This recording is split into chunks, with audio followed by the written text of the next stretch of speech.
But I want to congratulate the class, and while you're still standing, I want to say that in life, anything that's valuable, anything that you've been able to share a success with is not only because of your own work and your own accomplishments. Much of it is, but much of it also are the people that brought you. And the people in this room have brought you along to be able to be celebrating with you today. So in that spirit, what I'd ask you to do is to turn around and please thank those individuals that are here for you, that got you here to EVMS.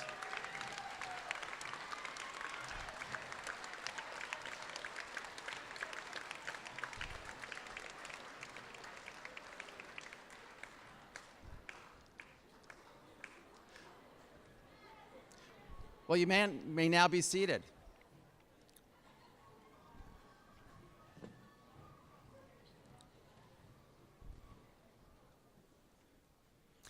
My name is Dr. Richard Homan. I'm the President, Provost, and Dean of EVMS.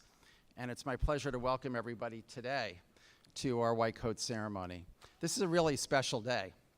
A special day for me as a physician, and I know it's an extraordinarily special day for our students and their families.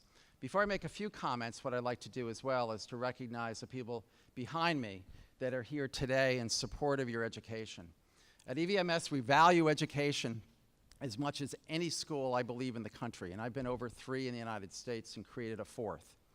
And the dedication of our faculty members is extraordinary. We have members representing the chairs of the departments or the chairs themselves that are here that represent hundreds of individuals that will be participating in your education over the coming 4 years. So please join me in thanking them for being here and anticipating all the work they will provide for you in allowing you to be the best physician you can be.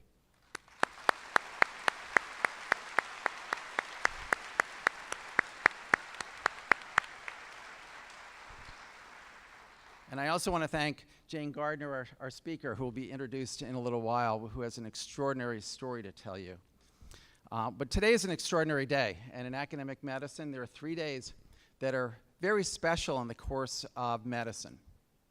One is commencement, and that will happen in 4 years, where your family will be here again. And I'll ask you to turn around, stand up, and thank them again, because you will have been completed the curriculum and receive your MD degree. And that's typically a very regal and formal ceremony. And then there's match day, which occurs after your 3rd year towards your 4th year, in March of your 4th year, where you'll know where you're going to go to residency. And that day is celebratory. It's anything but regal, okay? But I want you to make sure that it's professionally celebratory, because that's part of the theme you've heard during orientation. I know you've heard that from many individuals in the school, is that you have an obligation now as a physician to be able to carry yourself with the privilege of the profession. But today is my most favorite day. Match is the white coat ceremony, because it affirms why we went into medicine. And all the physicians here in the room were in your shoes X number of years ago. I can remember when I was in your seat, not knowing what to anticipate, but filled with excitement, a little fear, but also carrying the values of why we went into medicine, of empathy, compassion, altruism, giving back to others, listening, and being a professional. And that's our calling, and that's your calling. And we want to make sure that we today can affirm that as you don your white coat. It's a time to celebrate, it's a time to have a little bit of pride, but I'd say when you don your coat today, try to put a little bit of your ego in your pocket and reflect on why in your heart you went into medicine. What were those values? Why do you want to make a difference? How do you want to connect with the patients you'll serve? And then carry that forward. Because in your career, there'll be days where it'll be difficult in your personal life and your professional life. And it's always good to have a Polaroid snapshot from my generation, or an iPhone snapshot from your generation, of how you're feeling today. And just take note of that, and then reflect on that during difficult times in your career as to why you went into medicine and what a joy it is with the privileges that medicine provides. Your class is extraordinarily skilled. We have 151 students, and there are 78 men and 73 women. We have 76 from Virginia, and the rest are from out of state, representing over 15 states in the United States. And your credentials are superb. You have an MCAT an average of over 511, your GPA is over 3.6. You've had extraordinary extracurricular activities. Some of you have done research. But those are all credentials that are behind you now. They're in the rearview mirror. What I ask you to do now is that the slate is clear. This is a time for you to reflect on why you're here and the phase of getting your training in medical school and residency and beyond. Because from here forward, it isn't about your grade, it isn't about your class rank or your USMLE score. It's about being the best physician you can be because you're working for the patients and preparing to be the best physician you can for the patients you'll serve. And that's something that you should take personally because that's your obligation as part of being a physician. So it's no longer about you personally. It's really about the patients you'll serve. And recognize that. So you have to work hard. You also have to balance your life, but recognize that you're working not for a grade or an accomplishment, or an honor. You're working to be the best physician you can be so you can serve the patients who will be depending on you to provide compassionate care, empathetic care, know how to touch them when they're distressed, know how to cry with them if you're distressed, and know how to treat them with the respect you would with a family member or a close friend. So there's no more satisfying experience, in my view, than being a physician. It's challenging intellectually, it's extraordinarily rewarding, and you can change the world by treating one patient, one family, and making a difference in the community in which you serve.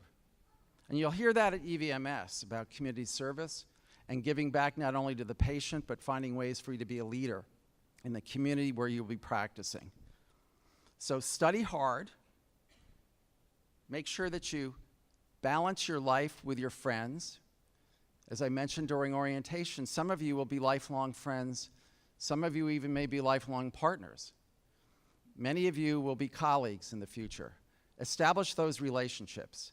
Life is about connectedness, and about relationships. And that starts with each other in this class. And then it grows from there as you develop relationships with other colleagues and, of course, your patients.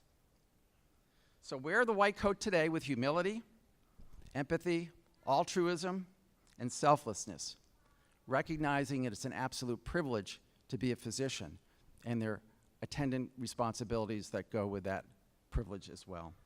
So on behalf of EVMS and our faculty and previous alumni, I want to welcome you to your passion and our calling, the profession of medicine. Thank you.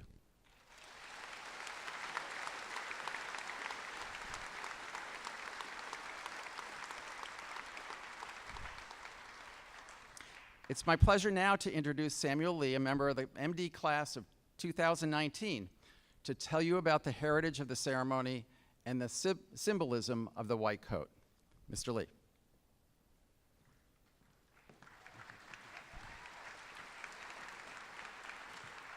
Thank you, Dr. Homan. Good afternoon. My name is Sam Lee, and I'm a fourth-year medical student here at EVMS. First and foremost, to the MD class of 2022, congratulations. It is an exciting time to be on campus, and we are elated to have you. Welcome. As you reflect back on your journey so far, take time to thank those who have helped you and given you countless words of encouragement along the way. Today, your family, friends, colleagues, and future mentors have gathered to welcome the future of EVMS into the profession of medicine. At EVMS, this involves donning the symbolic white coat. As a member of the Gold Humanism Honor Society chapter at EVMS, I'm honored to tell you about the ceremony, this symbol and its significance to you.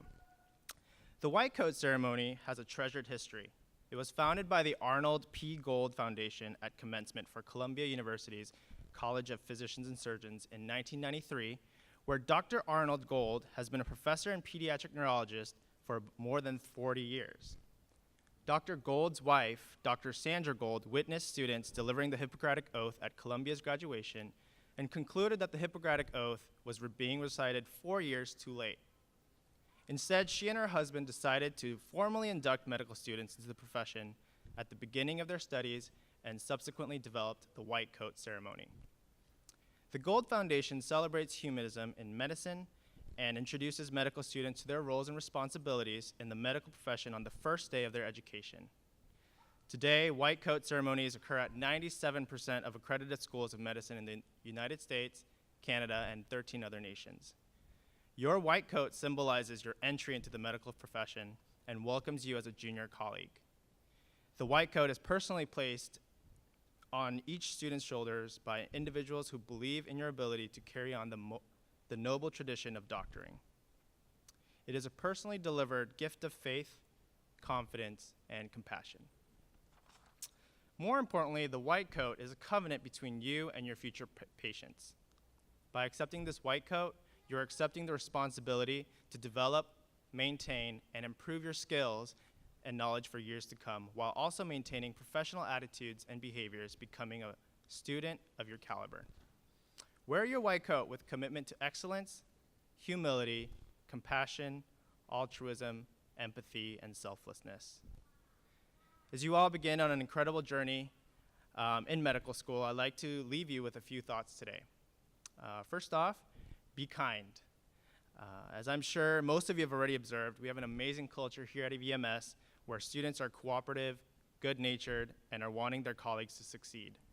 Getting to know my friends and future colleagues has arguably been the best part of medical school, and if you are able to successfully cultivate this culture and this collegial environment, your classmates will become your family away from home.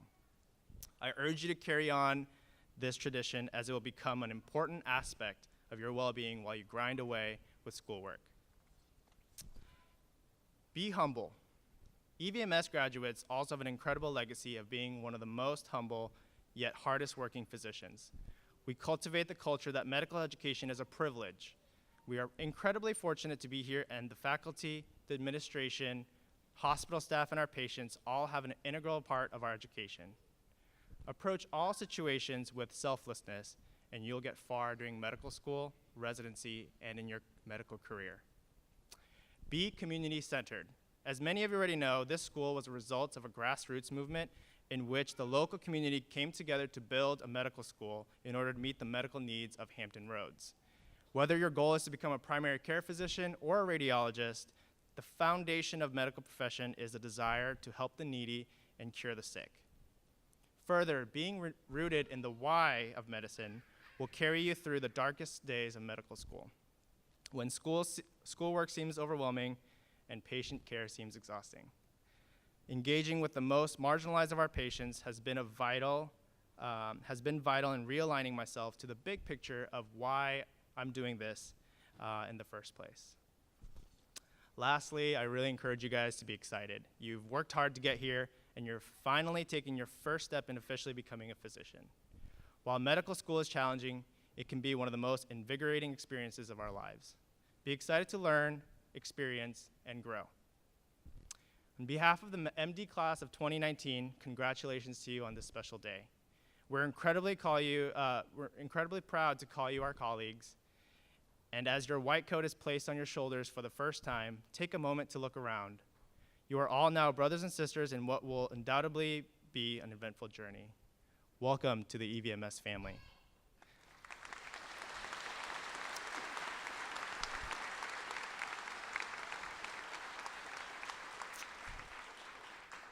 And now, please join me in welcoming to the podium Dr. Ronald Flinner.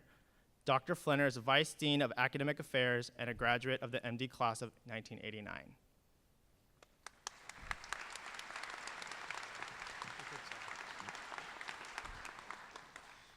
Thank you, Sam. It's an honor to stand here today and look out across this room at the men and women who are our next generation of physicians. Donning a white coat means accepting the obligation to care for, bond with, and remember your patients.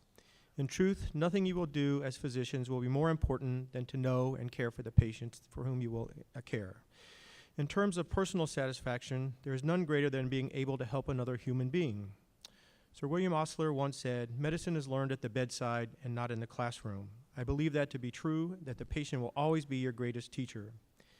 Putting your patients first is so important. In fact, today we want to introduce you to your white coat and remember it as a day that you will encounter your very first story of a patient. And with that in mind, it's a genuine privilege and honor to introduce our guest speaker, Ms. Jane Gardner. After a 25-year career in broadcast journalism, many of those years reporting health stories, Ms. Gardner worked as Public Affairs Director at EVMS from 1998 until 2003. She is here today to share with her personal journey and the ongoing healthcare challenges she had faced since 2003 with her first diagnosis of cancer.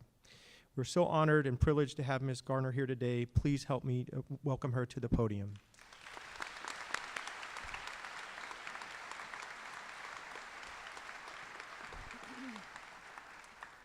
Wow, look at all of you. When I was a reporter covering this event, and later when I was working at EVMS, the white coat ceremony could be held in the auditorium at Lewis Hall, in what is now McCombs Auditorium, named for Associate Dean for Student Affairs Robert McCombs, with whom I worked. Now that man is a story. As any good reporter will tell you, everybody has a story. As any good doctor might tell you, every patient has a story. Here's one. It's May 1994. A man walks into the emergency room at Norfolk General complaining that his right ovary hurts. Well, he has a fever, and he says he hasn't had much appetite for the last few days, but he's a big guy and he doesn't seem to be in much distress. After all, here he is cracking jokes. Right ovary, indeed. So the assembled medical residents, enjoying the stand-up comedy routine of the man lying in the bed, aren't too concerned about him. And it's May, not July. These aren't brand new residents. Fortunately, the attending physician walks in, takes one look at him, ignores the jokes, and asks quietly, "When was the last time a white blood count was drawn on this man?" Once that was done, the atmosphere turned serious fast. He was quickly transported up to the operating room, where his appendix ruptured on the table. I know all this because I'm the patient's wife. Gary called me from the emergency room as I was about to go on the air for the evening news. As soon as the show was done, I raced over to the hospital, arriving just before the attending physician, Dr. Roger Perry.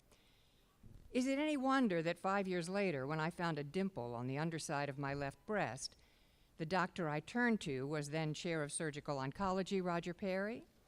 At his suggestion, I participated in a clinical trial for a chemotherapy regimen which became standard of care for breast cancer and another for sentinel node biopsy.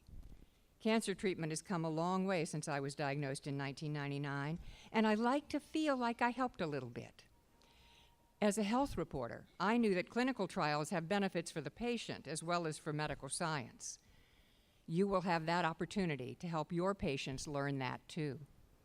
You'll probably find over the years to come that people ask you why you became a doctor.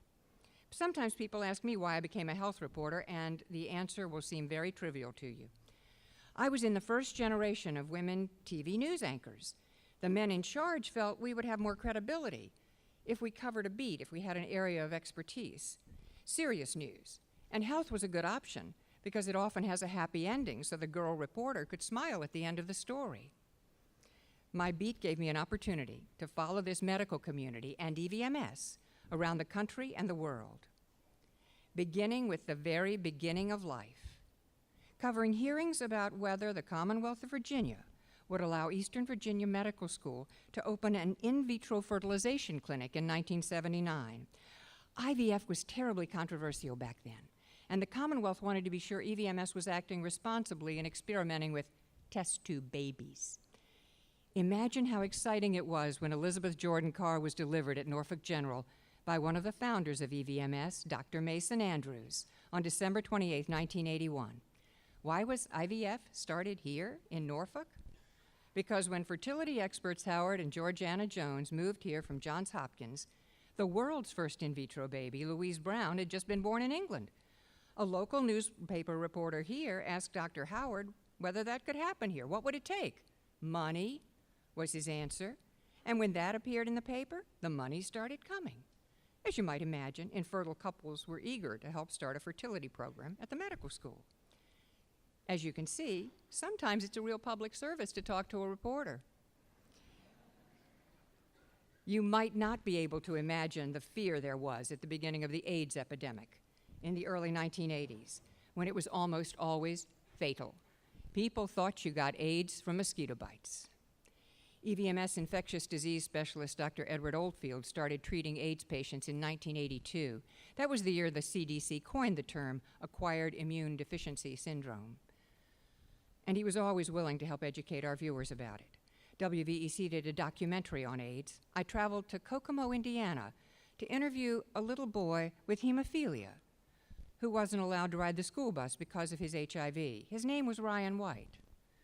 After one of our AIDS stories aired, a viewer called to say, "It's too bad about that Jane Gardner. I kind of liked her, and now she's going to die because she hugged that person with AIDS." Honest. And now you've seen the latest issue of the EVMS magazine. It features the graying of HIV. I know a woman diagnosed in 1993. Then she had 202 T cells. Now she has an undetectable viral load. When we went to Kenya with Operation Smile, a charity begun here in Norfolk by EVMS faculty member Dr. Bill McGee and his wife Kathy, a nurse, we asked that country's Minister of Health about AIDS. His answer put it in perspective. In my country, we have people dying of measles. HIV is simply another contagious disease. My EVMS family practice doc really saved me in the early days of Operation Smile, when photographer Doug Cesny and I were preparing to be in the first media group to go along on a medical mission to the Philippines. The Operation Smile mission was made up of plastic surgeons, EVMS residents and students, a dentist, nurses, play therapists. It was a big group. And an organizer had put together a list of medicines that we should take prophylactically to keep from getting an illness while working in a hospital deep in the countryside. And when I presented the list to Dr. Chakrabarty, a native of India, he said, "I'm not going to write you prescriptions for these medicines. You take these medicines, you're going to get sick. I don't take them when I go home to India." And he promised if I picked up a bug while I was away, he would treat it. Photographer Cesny's Anglo doctor, meanwhile, gave him scripts and he took the medicines. Well, drinking the water wasn't recommended where we were, so he was drinking Coke and San Miguel, the local beer, and his stomach hurt when he ate, so he stopped eating. I don't think you have to finish medical school to figure out that anybody's stomach might get a little irritated on that diet. Doug didn't say anything to me. He just kept taking great pictures until we got back to Manila. We got in the elevator at the hotel, and he grabbed my arm and said, "You've got to get me to a hospital. My ulcer has started to bleed." Ulcer? Okay. It was hard to leave my photographer in Makati Medical Center, but I had to get back to Norfolk to get the story on the air.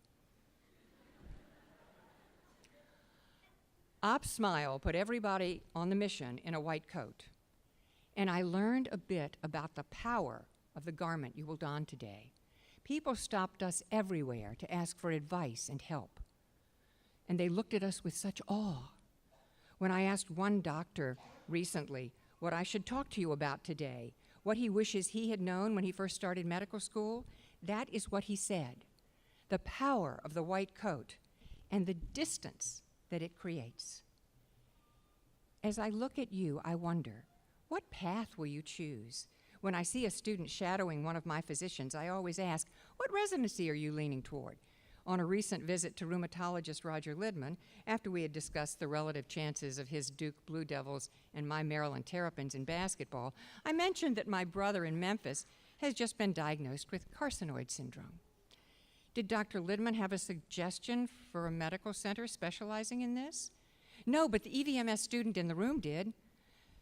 Dr. Aaron Vinnick has developed an important diagnostic test for carcinoid syndrome, he volunteered. Dr. Vinnick is an endocrinologist at the EVMS Strelitz Diabetes Center, and he's treated the neuropathy that chemotherapy for breast cancer caused in my hands and feet. When I developed melanoma on the underside of my other breast, and no, not a lot of sun exposure there, I was grateful that minor surgery took care of it. But my ovarian cancer in 2015 was a complete surprise.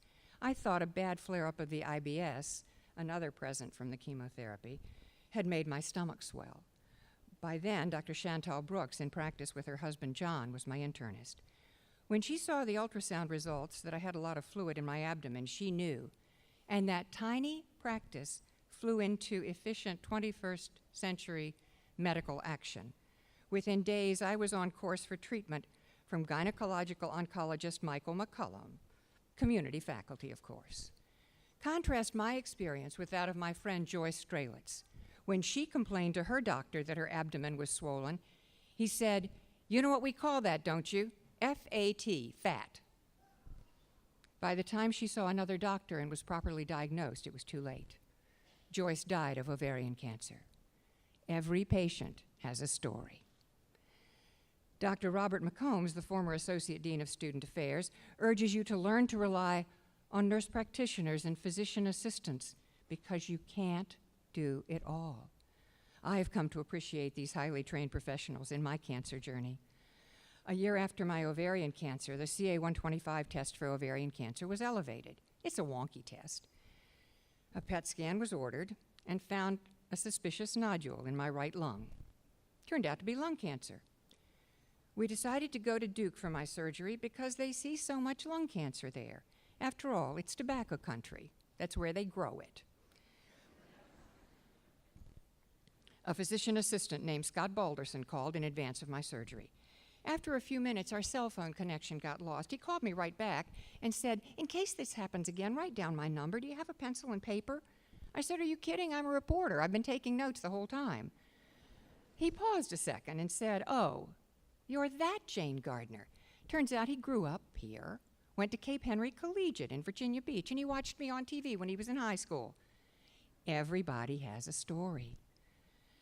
We learned this summer that my lung cancer has returned, metastasized to the middle lobe and my chest wall. But as I said earlier, cancer treatment has come a long way. Now we can tell that my cancer is a rare mutation of the EGFR gene, and there's a pill for that. Of course I'm scared. It's a scary disease. When I asked my medical oncologist, Duke's Dr. Jeffrey Crawford, what he would say to his younger self if he were sitting as you are today, waiting for his short white coat, he replied, as Dr. Homan said, "It's about the patient. It's not about disease. You think it's about disease. It isn't. It's all about the patient." I wish you all the best as you pursue your medical education at this fine medical school that has done so much for this patient. Thank you.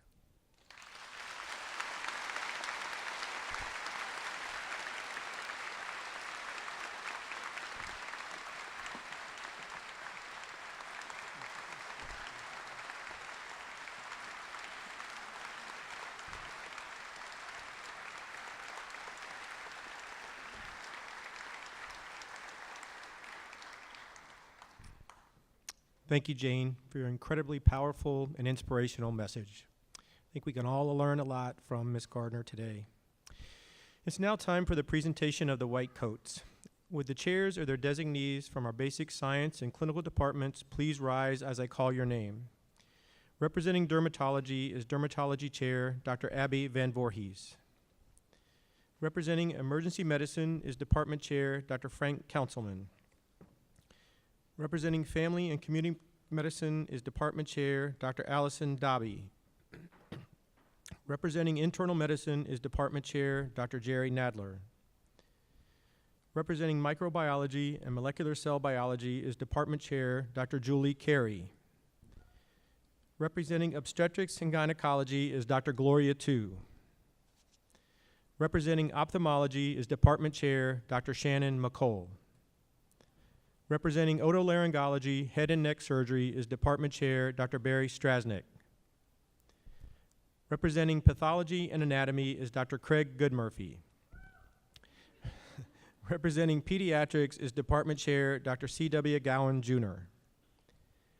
Representing Physical Medicine and Rehabilitation is Department Chair Dr. Antonia Quigley Navarez. Representing Psychiatry and Behavioral Science is Department Chair Dr. Stephen Deutsch. Representing Radiation Oncology is Department Chair Dr. Mark Sinesi. And representing surgery is Department Chair Dr. L.D. Britt.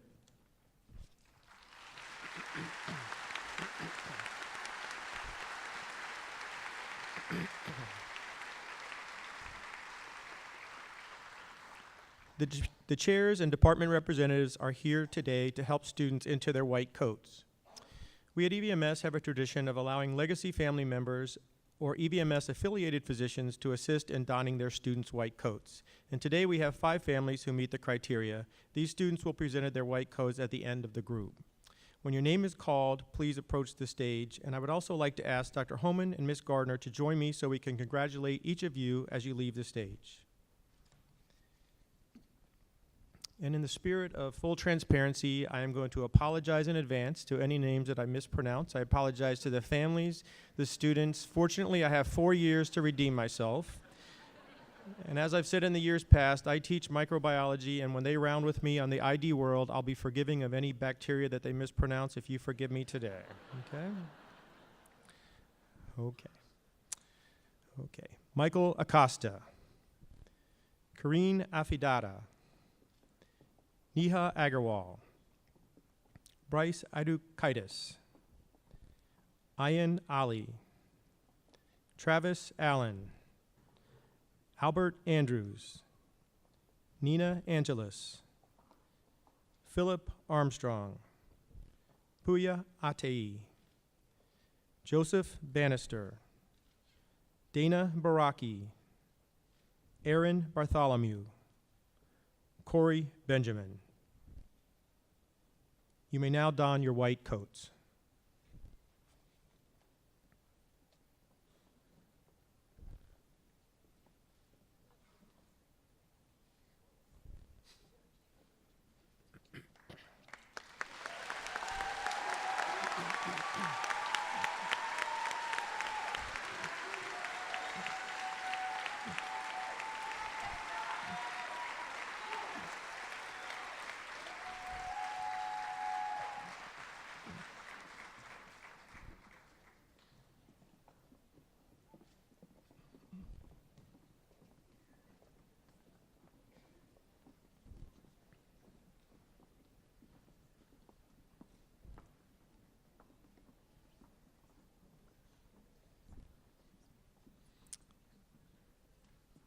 Brianna Berry, Matthew Biscare, Catherine Black, Emily Breeding, Sarah Brewington, Jasmine Brown, Virginia Bird, Adriana Carrasco, Madison Cobble, Johanna Seslick, Charlotte Chambers, Renji Chen, Kamal Chickalard, Rebecca Clausen. You may now don your white coats.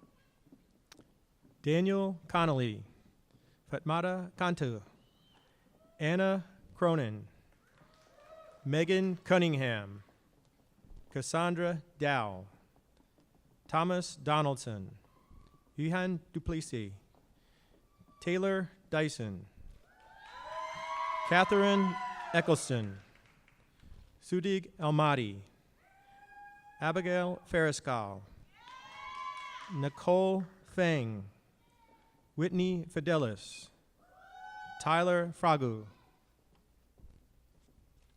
You may now don your white coats.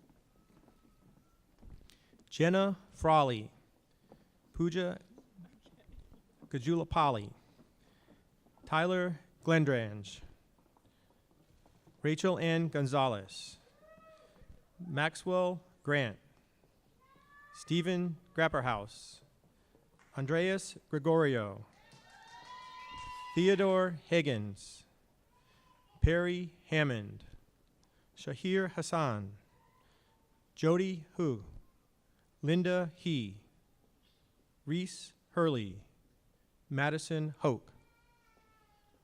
You may now don your white coats.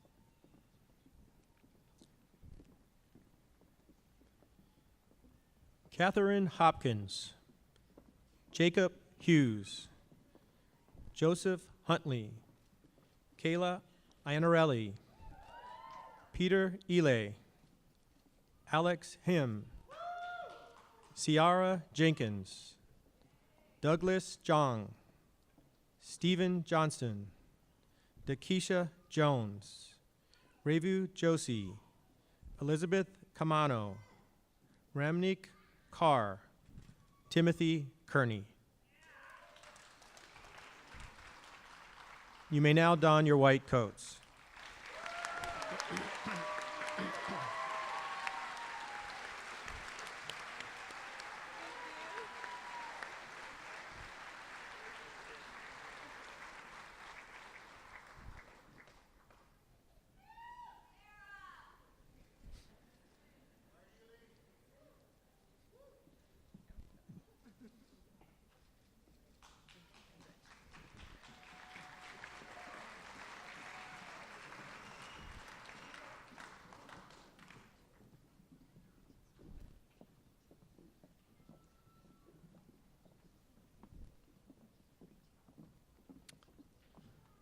Lauren Keenan, Brianna Kelly, Broderick Coe, Connor Lemos, Anna Lepore, Henry Lester, Stephen Liu, Lakeisha Majet, Ashley Malone, Mackenzie McHugh, Haley McTire, David Melton, Andrew McLarty, Susharan Mohan. You may now don your white coats.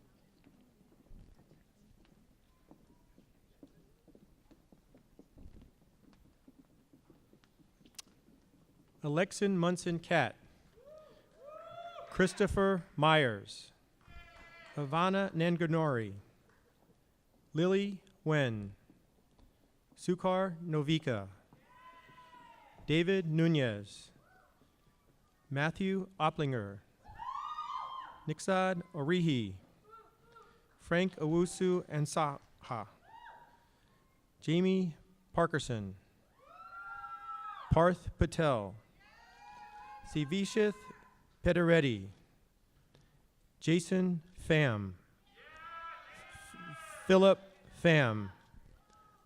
You may now don your white coats.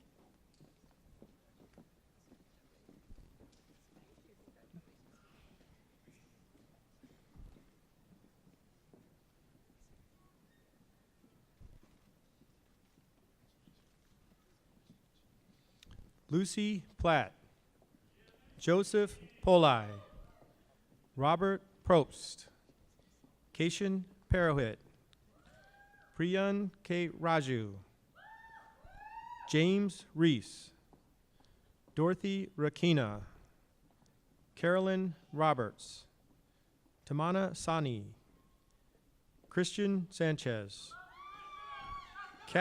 Catherine Schaefer, Mark Schmidt, Christopher Surley, Yudarsha Shivakumar.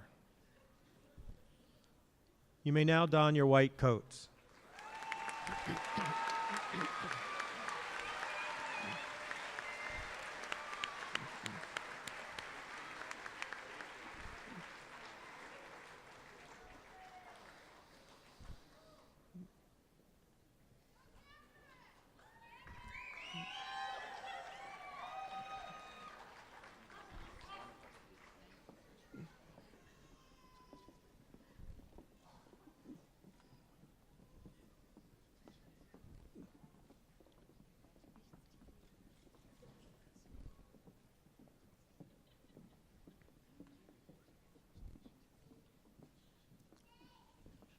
Alexandra Smith, Austin Smith, Jennifer Smith, Zachary Smith.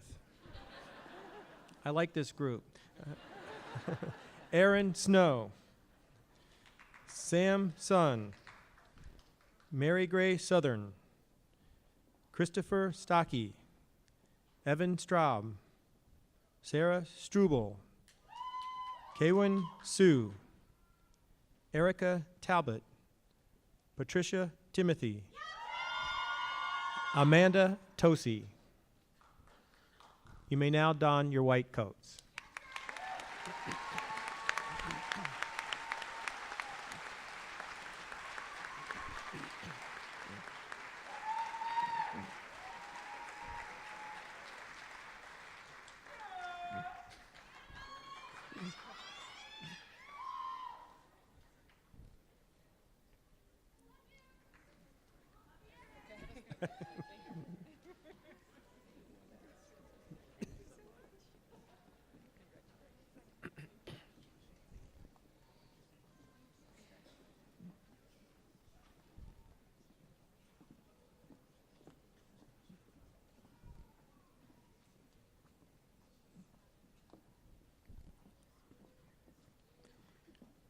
Jason Toy, Kevin Toy, Margaret Trainer, Min Dutran,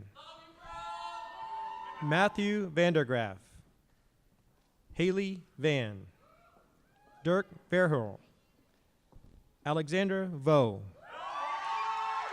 Sean Wang, Henry Weaver, Douglas Wells, Sophie Willie, Lanisha Williams, Jennifer Wintercam. You may now don your white coats.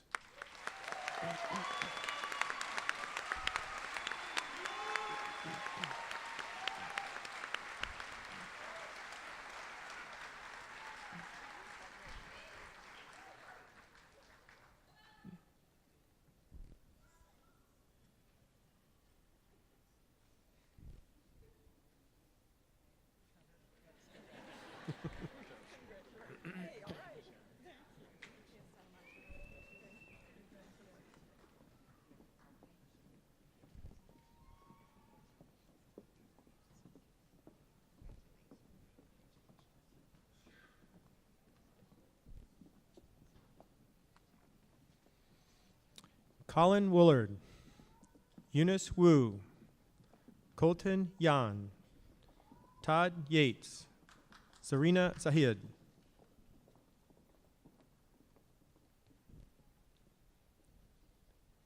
You may now don your white coats.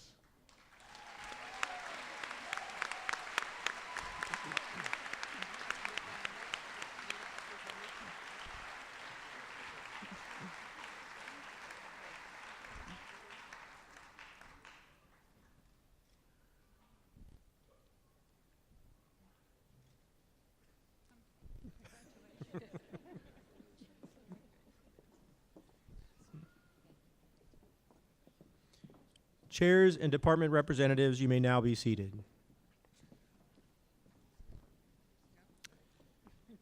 At this time, I'd like to invite to the stage the designated family members who will present the white coats to the respective legacy students. Dr. Jeffrey Berger, member of the MD class of 1988, will coat his son. Dr. Stafford Brown, Jr., assistant professor of radiology, will coat his son. Dr. James Dudley, member of the MD class of 1985, will coat his son. Dr. Peter Metrev, assistant professor of ophthalmology, will coat his son. Dr. Joseph Newton, Jr., assistant professor of surgery, will coat his daughter. Dr. David Spiegel, professor of psychiatry and behavioral sciences, will coat his daughter. I would now like to call forth the students. Jared Berger. Stafford Brown. John Dudley. Thomas Mitrev. Emily Newton. Ariana Spiegel.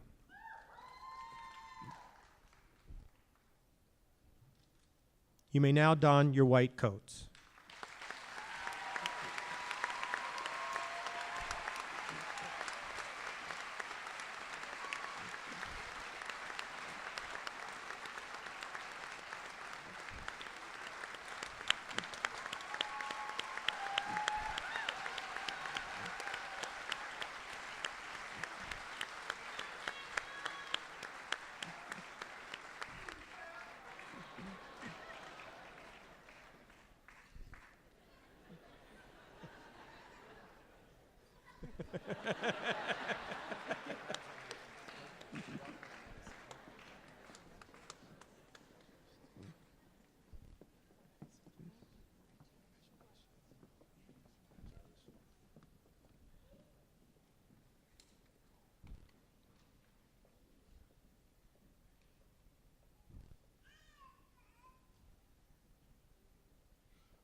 Would the MD class of 2022 please stand for the reading of the Hippocratic Oath?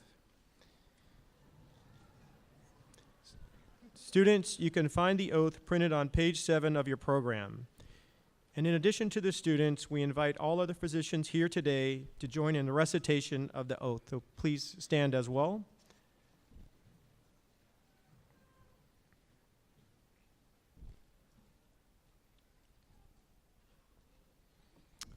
Upon this day of matriculation into the Eastern Virginia Medical School, as I seek admission to the medical profession, I do solemnly affirm, as did the ancient Greeks, by all that I hold most sacred, that according to my ability and my judgment, I will keep this oath and its stipulations.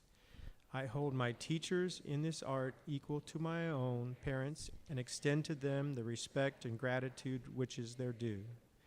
I will by precept, lecture, and every other mode of instruction impart a knowledge of the art to my progeny and those of my teachers and disciples bound by covenant and oath according to the law of medicine. I will follow that system of treatment which, according to my ability and judgment, I consider for the benefit of my patients and abstain from whatever is deleterious and mischievous. I will exercise my art solely for the cure of my patients and the prevention of disease, and will give no drugs and perform no operations for criminal purpose, nor far less suggest such a thing. With honor and dignity, I will practice my profession, not permitting consideration of religion, nationality, race, or social standing to intervene between duty and my patient. Into whatsoever houses I enter, I will go for the benefit of the sick and will hold myself aloof from every voluntary act of wrongdoing or corruption. Whatever I may see or hear in the lives of others which ought not be spoken abroad, I will not divulge, reckoning that such should be kept secret. While I continue to keep this oath unviolated, may it be granted to me to enjoy life and the practice of the art respected by all people in all times. But should I trespass and violate this oath, may the reverse be my lot. This concludes today's ceremony, and I would like to thank all of you for attending today and playing such an important role in this very special event. We hope that you will continue to stay connected with EVMS and your student by completing our online form, evms.edu/connect, and representatives in the lobby will be happy to assist you in getting signed up, and you'll receive a special gift for doing so. Please remain seated as the department chairs and representatives recess out, followed by the students. And also, I'd like to please ask you to join us for a reception in the lobby on the second floor at the conclusion of today's ceremony. Thank you all very much for joining us today.